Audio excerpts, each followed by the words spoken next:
Merci beaucoup. Bonjour. Comment ça va?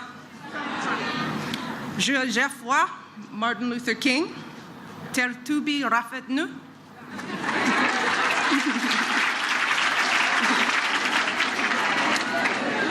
It is such a pleasure and such an honor to be here in the land of Teranga. I want to start by thanking your wonderful First Lady, Madam Saul, for that very kind introduction. As fellow First Ladies and fellow mothers, we both care deeply about the health and well-being of our next generation.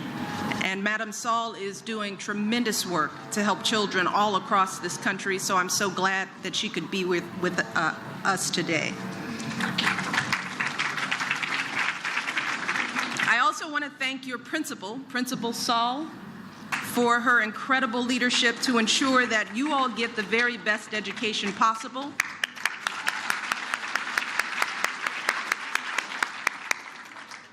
But most of all, I want to recognize all of you, the extraordinary students of this outstanding school. You all are the reason I wanted to be here today, because I am so impressed and so inspired by all of you. I'm impressed by your academic achievements, by how hard you're studying, and how well you're doing on your exams.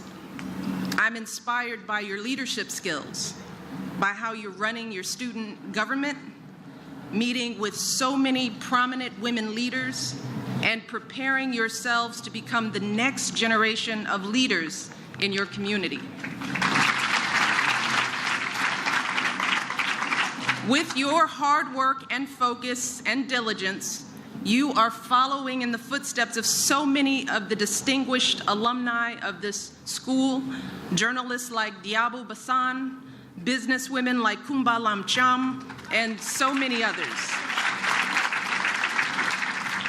As you continue on this path and graduate from this school, it is clear that you will be more than ready to take on the challenges both here in Senegal and around the world. You will be the ones who will make the scientific discoveries that cure disease. You will be the ones who will draft the laws that guide this country. You will be the ones who will build the businesses that move Senegal forward for decades to come. But of course, I know that what you all are doing here isn't always easy. I know that some of you may be the first in your families to attend a school like Martin Luther King. So there might be people at home who don't quite understand what you're going through as you work to succeed here. And I know that for some of you, just sitting in these classrooms each day requires great sacrifices by your families. I know a little bit about this from my own experience. See, like many of you, I didn't grow up in a family with a lot of money. My parents had to work hard every day to support us, so they never had the chance to get the kind of education they wanted for themselves. But they had big dreams for me. And more than anything in the world, they wanted me to graduate from secondary school and attend university. So they too made tremendous sacrifices to make that dream come true. My father worked at the city water plant nearly every day of his life, a job made more difficult because of his illness called multiple sclerosis, which damaged his muscles and made it harder for him to walk as he got older. But no matter how tired he was, no matter how much pain he was in, every morning my father would pull himself out of bed, would go to work to support our family.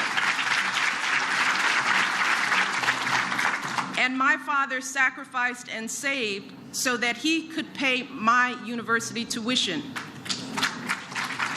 He even took out loans when he fell short. And let me tell you, there is not a day that goes by when I don't feel the weight of my father's sacrifice on my shoulders. That was even more true when I was in school like all of you. That's why day after day, I made sure I did everything in my power to make him proud. So I got up early to study. I stayed up late doing my homework.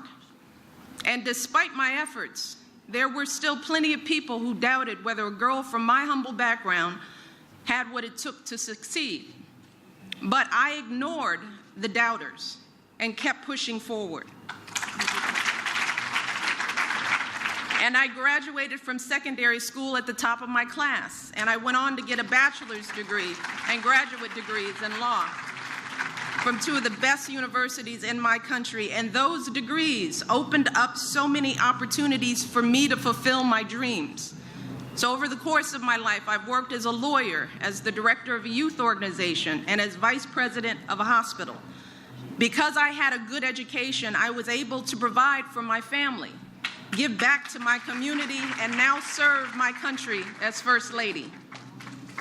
So I know that it can take real courage to pursue your dreams, to come to this school, to pour yourself into your education, to envision possibilities for yourselves that no one could ever imagine.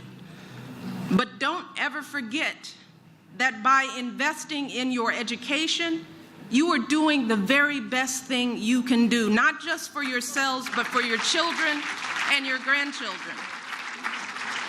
And you're also doing the very best thing that you can do for your country. That's true here in Senegal and in the United States and across the globe.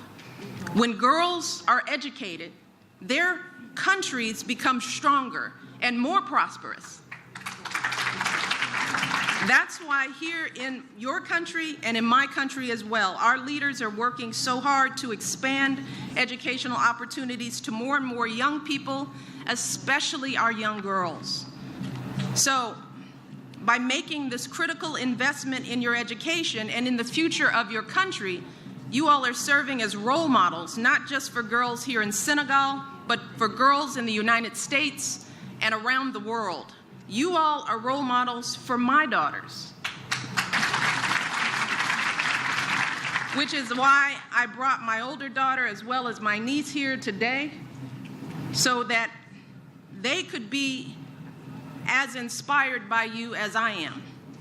So if you ever start to doubt the choice that you made to pursue your education, if you ever start feeling frustrated or discouraged, I want you to think about all the young girls who are looking up to you and dreaming of following in your footsteps. I also want you to remember the words of the man whose name graces this school. As Dr. Martin Luther King once said, he said, "I have attempted to see my personal ordeals as an opportunity to transform myself." So with every challenge you face, with every obstacle you overcome, you have the chance to transform yourself into someone truly extraordinary. And finally, I want you to think of the great South African president, Nelson Mandela, who is very much in our thoughts and prayers right now. I want you to think about this.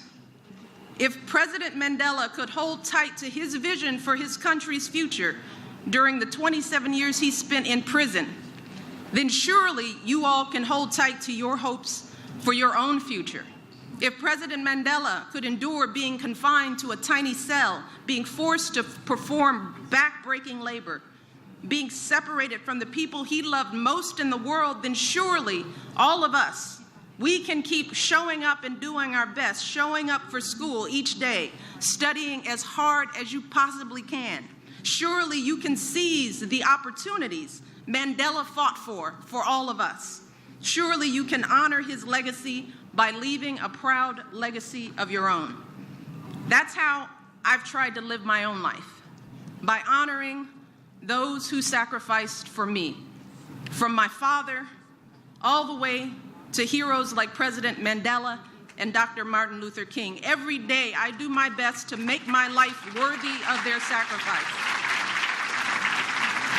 And I know that all of you will continue to do the same in your lives too. And today I want you to know just how proud I am of you.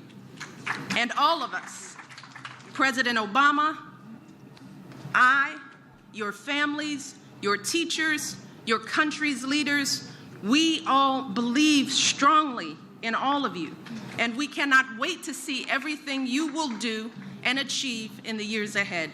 Merci beaucoup. Thank you for hosting me today, and I wish you the very best of luck. Bonne chance.